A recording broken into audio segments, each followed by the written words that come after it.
प्यारे छात्रों नमस्कार। आज की इस वीडियो में हम पढ़ने जा रहे हैं क्लास 10th के गणित की प्रश्नावली 3.5।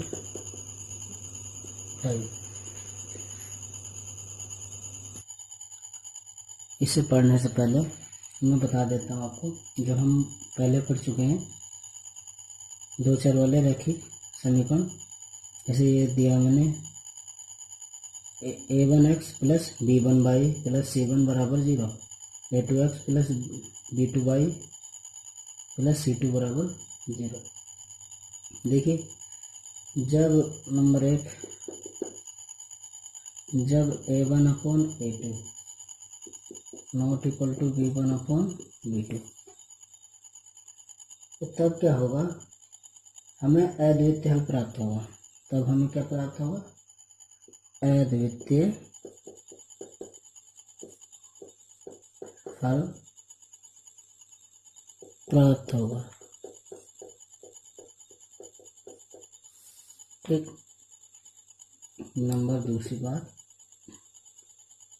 जब a1 upon a2 b1 upon b2 c1 upon c2, तो हमें ये जो हमारा समीकरण युग्म दिया हुआ होगा, ये कोई भी उस युग्म के अपरिमित रूप से अनेक हल होंगे। अपरिमित रूप से अनेक हल होंगे। जो हमारा कोई भी एक समीकरण युग्म दिया हुआ होगा उसके अपरिमित रूप से अनेक हल होंगे। ये पहले पढ़ भी चुके हैं हम। तीसरा पॉइंट है इसका, जब a1 upon a2 b1 upon b2, ये दोनों तो बराबर होंगे मगर ये बराबर नहीं होगा c1 अपॉन c2, तो समीकरण युग्म का कोई हल नहीं होगा। तो क्या होगा, समीकरण युग्म का कोई हल नहीं हो गया है। ठीक, ये मैंने कुछ बेसिक तथ्य आपको बता दिए। अब हम जो पढ़ने जा रहे हैं, हमने पहले प्रतिस्थापन विधि व विलोपन विधि पढ़ चुके हैं। तो अब हम जो पढ़ने जा रहे हैं उसका नाम है बाजर गुणन विधि।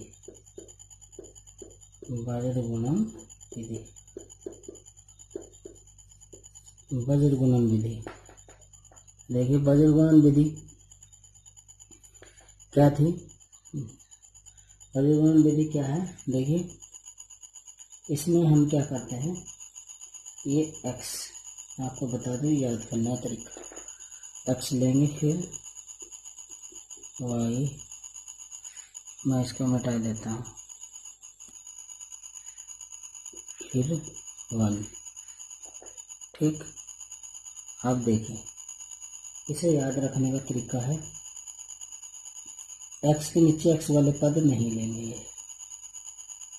ठीक, x के नीचे x वाले पद नहीं लेंगे, तो क्या लेंगे, b1 b2। क्या लेंगे, b1 b2। ठीक, और यहाँ c1 c2। ठीक, और फिर y के नीचे y वाले पद नहीं लेंगे, तो क्या लेंगे, फिर c1 ये वाले लेंगे, c1 c2, फिर a1 a2, और एक के नीचे ये c1 वाले पद नहीं लेंगे, तो क्या लेंगे, a1 a2 b1 b2। ठीक, फिर क्या करेंगे, इसको यहाँ एक निशान लगा देते हैं, इसको इधर और इसको सॉरी में। ठीक, इसके बाद क्या करेंगे, देखिए इसका मतलब क्या, इसकी इससे गुणा b1 c2, फिर माइनस लगाएंगे, फिर माइनस लगाएंगे माइनस b2 c1, ठीक, इसका मतलब क्या है मैं बता देता हूँ इधर, ये x अपॉन इसकी इधर गुणा b1 c2 माइनस लगाएंगे, फिर इसके बाद माइनस लगाएंगे और b2c1, ठीक। और इधर ये a2c1 या c1a2 माइनस c2a1, ठीक। और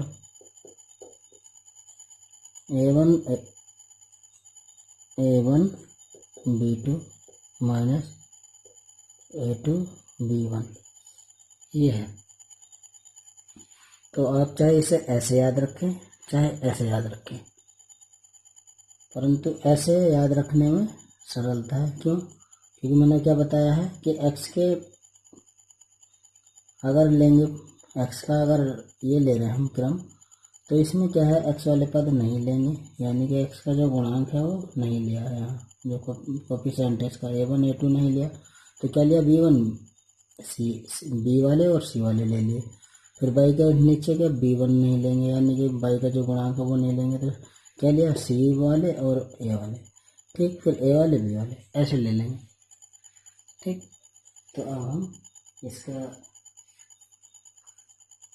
सवाल स्टार्ट करते हैं।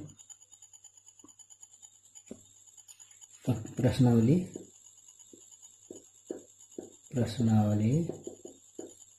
3.5, इसका जो पहला सवाल है हमारा, पहला सवाल है निम्नलिखित रैखिक समीकरणों के युग्मों में से किसका एक अद्वितीय हल है, किसका कोई हल नहीं है, या किसके अपरिमित रूप से अनेक हल हैं। अद्वितीय हल की स्थिति में उसे बजरगुणन विधि से ज्ञात कीजिए। तो हमें इसमें बताना है कि किसका अद्वितीय हल है, किसका कोई हल नहीं है, किसका अपरिमित रूप से अनेक हल है। अगर किसी का अद्वितीय हल आता है तो उसे हमें बजरगुणन विधि से हल करके ही बताना है। तो पहले इसका पहले का जो पहला पॉइंट है उसको चेक कर लेते हैं। जिसका अद्वितीय हल आएगा उसको हमें जो बजरगुणन विधि से हल करके बताना है। तो पहले हमें पहला इसका करके देख लेते हैं। 3y - 3 = 0 और ये 3x - 9y - 2 = 0। ये हमारी तो इक्वेशन है, ठीक। इस इक्वेशन नंबर 1 नाम दिया, इसको 2 नाम दिया। अब इसकी तुलना किससे कर देंगे हम? तुलना या तो आप लिख भी सकते हो समीकरण 1 की तुलना किससे, a1x b1/c1 = 0, और समीकरण 2 की तुलना a2x b2/c2 = 0 से करने पर, ठीक। तो तुलना एक बार मैं आपको करके बता देता हूँ, फिर आप डायरेक्टली इसको लिख देंगे।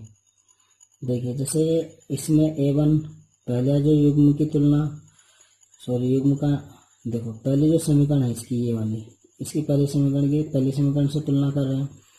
देखिए a1x और इसका क्या है x वाला पद ये है, दोनों को बराबर रख दिया, तो x से x कैंसिल, x ही कम x, तो ये a1 बराबर क्या हो गया 1, ठीक।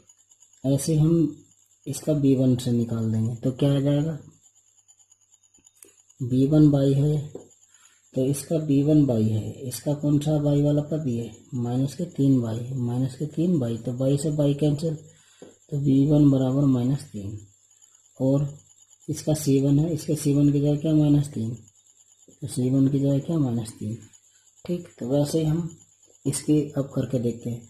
ये क्या है a2, दूसरी समीकरण की देखते हैं, a2x है, दूसरी में क्या है x वाला पद 3x है, तो x कैंसिल, तो a2 बराबर 3, और इसमें b2 बाई दूसरी समीकरण, इसमें क्या है -9y, तो y से y कैंसिल, y कम y आ जाता है, तो b2 बराबर -9, और c2 की जगह क्या है -2, तो C2 की जगह -2। ठीक, तो ये तो दिखाया मैंने आपको तुलना करके कि कैसे आप तुलना कर सकते हैं। वरना देखो मैं इसको आप डायरेक्ट भी कर सकते हैं। वो कैसे जी, ये x के गुणांक क्या होगा, 1 तो होगा ना, तो a1 बराबर 1। इसका जो y का गुणांक क्या -3 है, तो b1 बराबर -3। ठीक, और c1 बराबर है -3। c1 की जगह ये आया -3, जो हम उसकी तुलना कर रहे थे, है ना। तो ये a2 बराबर क्या है, दूसरी समीकरण में a2 लिया था ना हमने, तो ये x से गुणा में क्या 3, तो a2 बराबर 3। और b2 बराबर क्या है -9, और c2 बराबर -2। c2 बराबर -2। तो देखिए अब हम इसमें देख लेते हैं ये कौन सी कंडीशन बनती है। ये वाली कंडीशन बन रही है या ये वाली। देखो a1/a2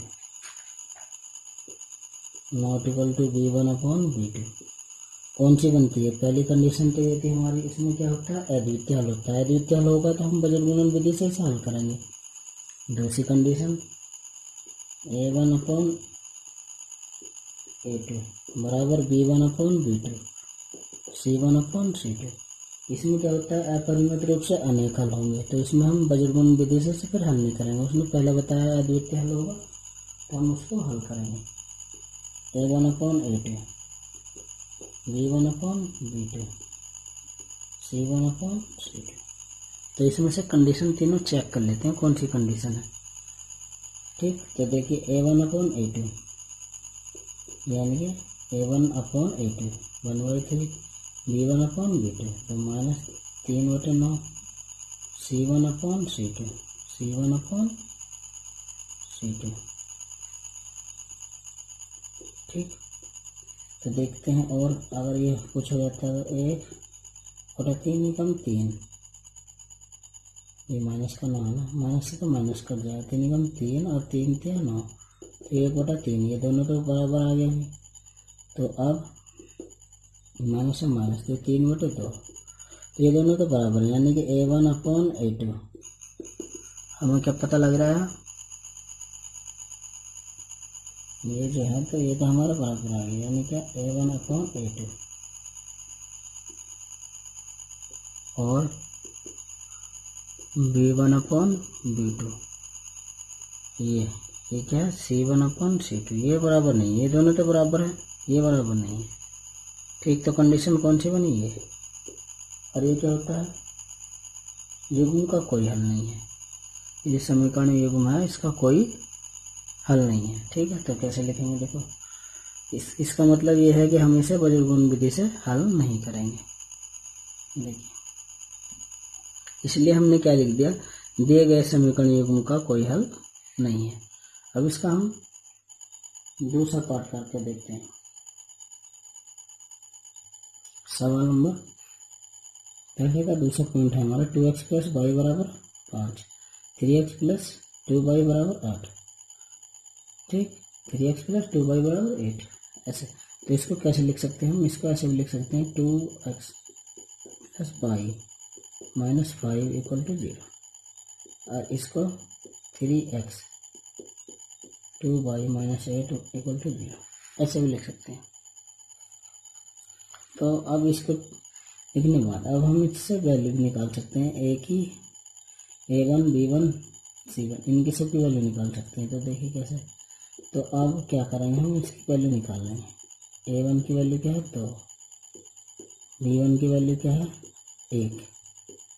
यहाँ पता लग रहा है ना, x की गुणा में क्या 2 है, तो a1 की वैल्यू 2, और y की गुणा में कुछ नहीं है, 1 तो हो गई, तो b1 की वैल्यू क्या हो गई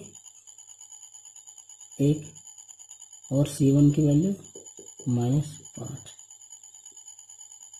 c1 की वैल्यू ये -5, a2 की वैल्यू 3, b2 की वैल्यू आ गई हमारी 2, और c2 की वैल्यू आ गई हमारी -8। ठीक, तो अब इसको हम चेक कर लेते हैं कि ये अद्वितीय हल है या अनेक हल है, क्या होगा।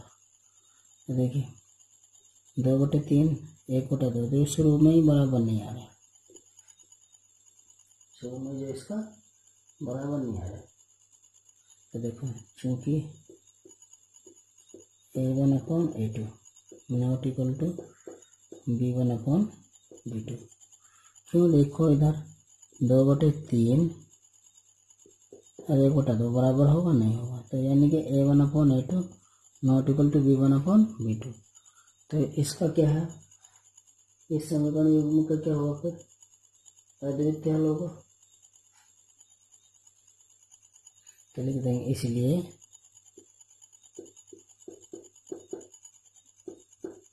समीकरण युग्म, इसलिए समीकरण युग्म का एक अद्वितीय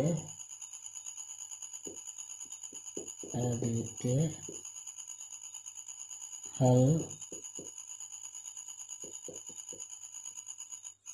प्राप्त होगा, यह अद्वितीय हल है।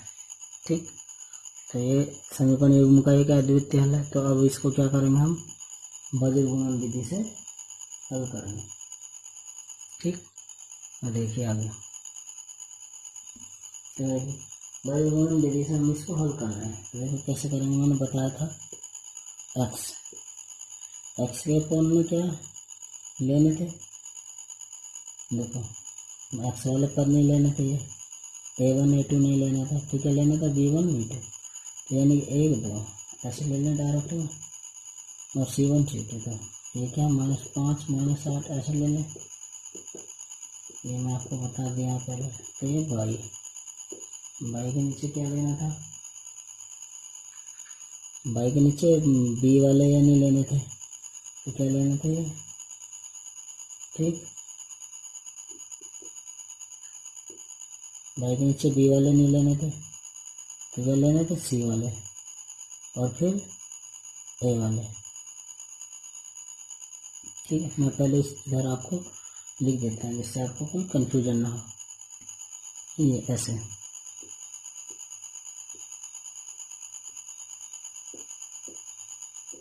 इधर मैं लिख के भी आपको बता रहा हूँ। ठीक, तो बाई के नीचे क्या लेना, C1/C2 और A1/A2, तो A1/A2 2 3, ठीक, फिर 1 के अपॉन में फिर क्या लेने थे, इसके 1 के अपॉन में A1/A2 वाले लेने थे, तो A1/A2 2 3, और फिर B1/B2, तो B1/B2 1 2, ये, ठीक, तो ये हमने ले लिया। तो अब इसको आप हल करके मैं बताया था कैसे हल करेंगे इसका, एक्स अपॉन, देखिए इसकी गुणा करेंगे 8 × 8 माइनस के 8 × 8, ठीक, माइनस के 8 × 8 क्योंकि -8 है, और फिर माइनस लगाएंगे, तो फिर 2 × 10, तो ये माइनस का 10 है ना, ये माइनस तो लगेगा ही, तो बराबर 5 दिया 15, माइनस के क्या हुआ, माइनस के 15, 5 दिया 15 माइनस के, तो ये माइनस यहाँ लगाएंगे, फिर 8 दूनी 16, ये माइनस का आ गया 16। अब 1 के फॉर्म में देखेंगे, 2 दूनी 4, माइनस लगाएंगे, फिर 3 × 3, ये हमने ऐसे यहाँ लिख दिया। तो अब मैं इसको अब मिटा देता हूँ इधर,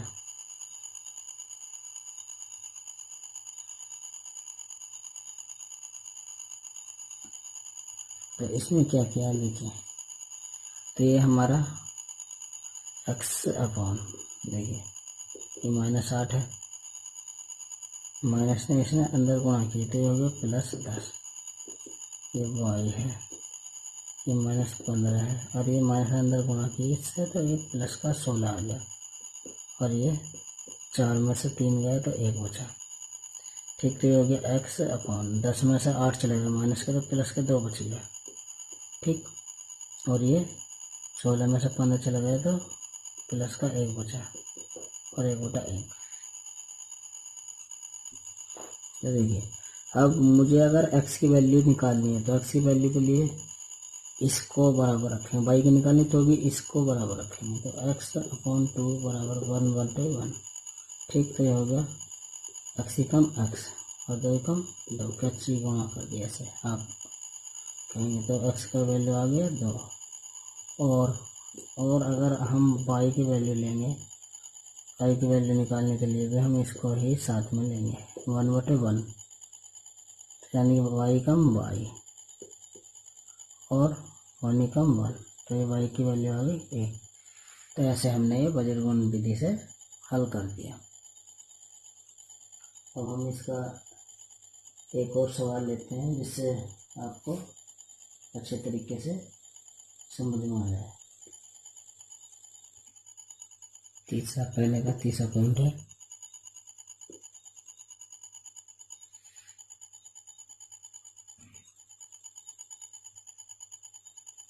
तो पहले का तीसरा पॉइंट, तो ये चेक करते हैं पहले इसको। 3x - 5y बराबर 20,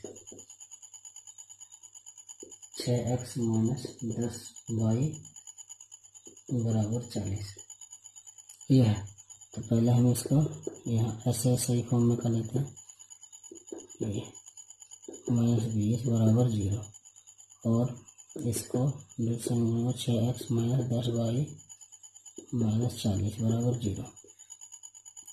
तो a1 बराबर ये आ गया हमारा 3 और b1 बराबर आ गया हमारा -5, c1 बराबर आ गया हमारा -2 ये, और a2 बराबर आ गया हमारा 6 और b2 बराबर आ जाएगा -10 और c2 बराबर आ जाएगा ये 40 माइनस का।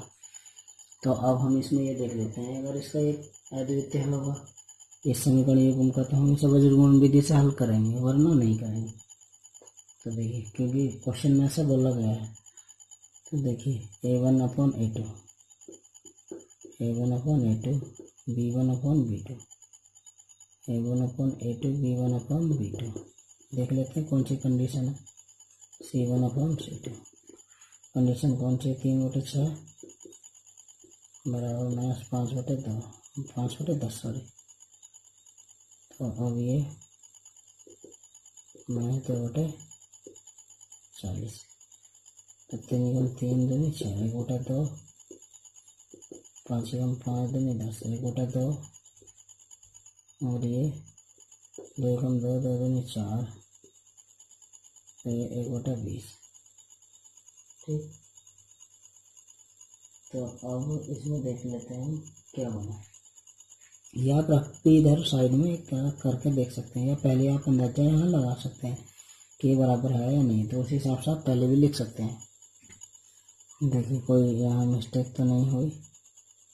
अच्छा, ये जो हमारा ये 20 था, ये इधर 20 था ना, तो 20, तो ये हमारे फिर 1/2 ही आ जाएगा। 20 से कम 20 दूनी 40, ठीक है।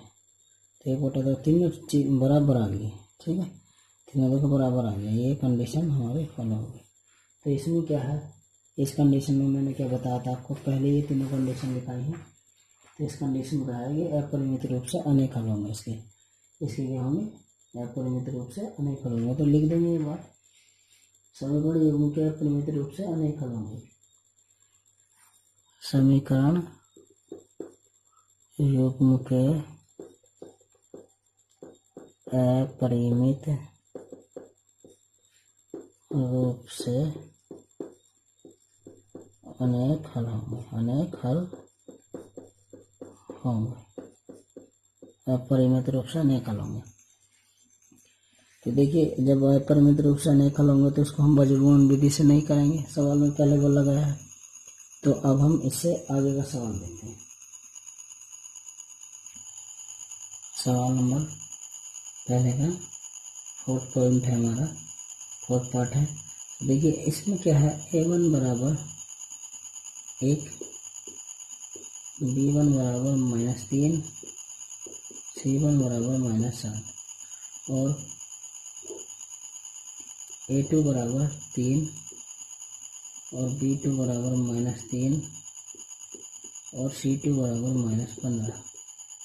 ठीक, तो देख लो, पहले यहाँ चेक कर लेते हैं। देखिए 1/3 -3/3 रकमा आप चेक कर सकते हैं ऐसे ही, -7/-15।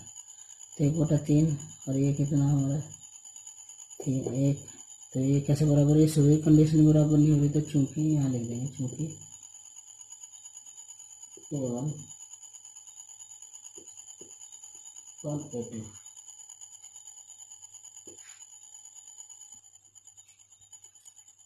Not equal to B1/B2। देखिए ये कंडीशन शुरू में ही हमें यहाँ पता लग गई, रफमा करके हमने देख लिया। तो ये समीकरण युग्म का क्या हो, ये जो समीकरण युग्म दिया है इसका क्या अद्वितीय है, लिख देंगे इस अतः समीकरण दिए गए समीकरण युग्म का, है ना, ऐसे भी लिख सकते हैं, समीकरण युग्म का अद्वितीय हल प्राप्त होता है, होगा, है ना, या प्राप्त है, जो भी इच्छा करके आपकी वो लिख दें। ठीक, तो जब ये अद्वितीय हल है तो अब इसे हम बजट गुणन विधि से हल करेंगे। ठीक, अब इसे बजट गुणन विधि से हल करेंगे। अब जब इसका अद्वितीय हल है तो बजट गुणन विधि से,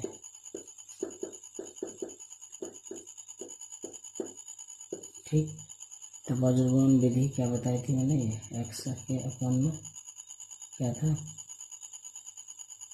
B1 B2 C1 C2 ये बताया था। ठीक, और y के अपन में क्या था, C1 C2 और A1 A2, y के साथ b वाले ने लेना थे, और उनके अपन में क्या बताया था, A1 A2 B1 B2 ये बताया था। ठीक, अब आपको इस हिसाब से वैल्यू रख देनी। तो देखिए वैल्यू रखेंगे तो x की B1 B2 का मान -3 और C1 C2 का मान 7 -15। ठीक, और C1 C2 का तो ये रख दिया हमने यहाँ से, और A1 A2 का 1 3 A1 A2 का, और A1 A2 और B1 B2 का -3 और -3, ये ऐसे, ये हमने सारी वैल्यू रख दी। तो देखिए अब कैसे हल करें, x के अपॉन करेंगे तो क्या आएगा, तो देखिए 5 माइनस के गुणा प्लस 15 × 45 माइनस तो लगाते हैं, बाद में से गुणा करने के बाद माइनस लगाएंगे, 7 × 21 यानी माइनस गुणा प्लस और 7 × 21। ठीक, और y के अपॉन में लेंगे तो कैसे, 7 × 21 तो 21 हमने यहाँ रख दिया, वो भी कहाँ का, माइनस का। ठीक, ये माइनस की प्लस होगी तो माइनस आएगा, और फिर माइनस लगाएंगे, 15 कम 15 माइनस के 15 कम 15 और फिर 1 अपॉन, तो 1 के अपॉन -3 कम 3 और 3 × 9 माइनस तो लगाएंगे, और 3 × माइनस के फिर ये 9 3 × 9, तब इसको हल कर लेंगे। तो 45 में से 21 जाएंगे, कितना बचेगा हमारा, ये देखिए मैं घटा के दिखा देता है, 5 में से गया 4 और 4 में 2 गए 2, तो कितना आ जाएगा 24। ठीक, तो भाई ये -21 और ये माइनस का अंदर गुणा करेंगे +15, तो ये 3 माइनस के अंदर गुणा करेंगे तो प्लस का 9 हो जाएगा, तो ये तो आ जाएगा 24 ही, और ये 21 में से 15 चले जाएंगे, तो देखें कितने बचेंगे, तो ये बच जाएंगे हमारे -6। क्योंकि किस में 15 घटा दो तो 6 बच जाएंगे, मगर ज़्यादा कौन से माइनस के, तो माइनस के 6, और 9 में से 3 चले गए माइनस के, तो प्लस का 6 बच गया। तो अब हम x की वैल्यू अगर निकालनी है तो कैसे करेंगे, या अब ये तीनों एक ही चीज़ से कट रहे हैं, तीनों देखो 6 कम 6, 6 कम 6, 6 24, हम ऐसा भी कर सकते हैं, एक ही चीज़ से भाग दे सकते हैं, एक ही संख्या का 6 से भाग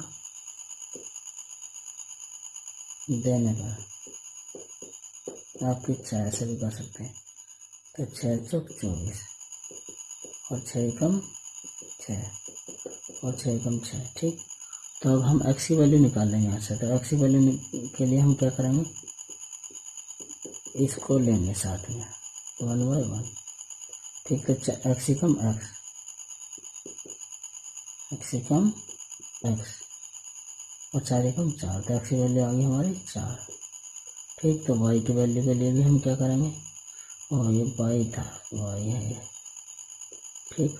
y में 6 कम भाग दिए थे नीचे, तो y थोड़ी कटा था, तो आया y बटे -1 बराबर 1/1, तो y कम y और 1 कम 1 -1 की वैल्यू आ गई हमारी, y की वैल्यू -1, ठीक।